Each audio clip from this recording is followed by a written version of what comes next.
Hello, আজকে দেখো মা মাছ তরকারি বানাবে। এটা কি মাছ জানো তো?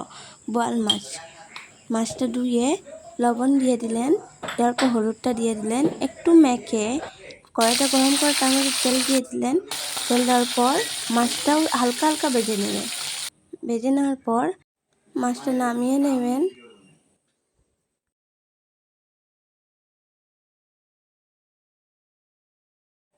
দেখো মাছ সব নামিয়ে নিলেন, দেখতেও ভালো হয়েছে।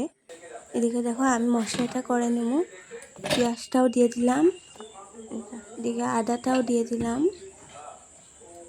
আদা দেওয়ার পর মরিচটাও দিয়ে দিলাম, সব একটু একটু দেবো।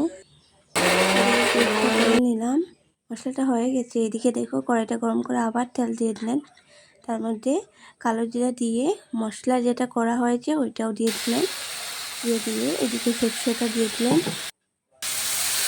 সরষেটা দিয়ে একটু জল দিয়ে দিলেন। জল দেওয়ার পর জলটা একটু একটু ফুটে আসলে মাছটা দিয়ে দেবেন। মাছটা দেওয়ার পর একটু ফুটিয়ে নেবেন। মাছ তরকারিটা ফুটিয়ে নেবেন, ফুটিয়ে নেওয়ার পর নামিয়ে নেবেন। এ দেখো নামিয়ে নিয়েছেন।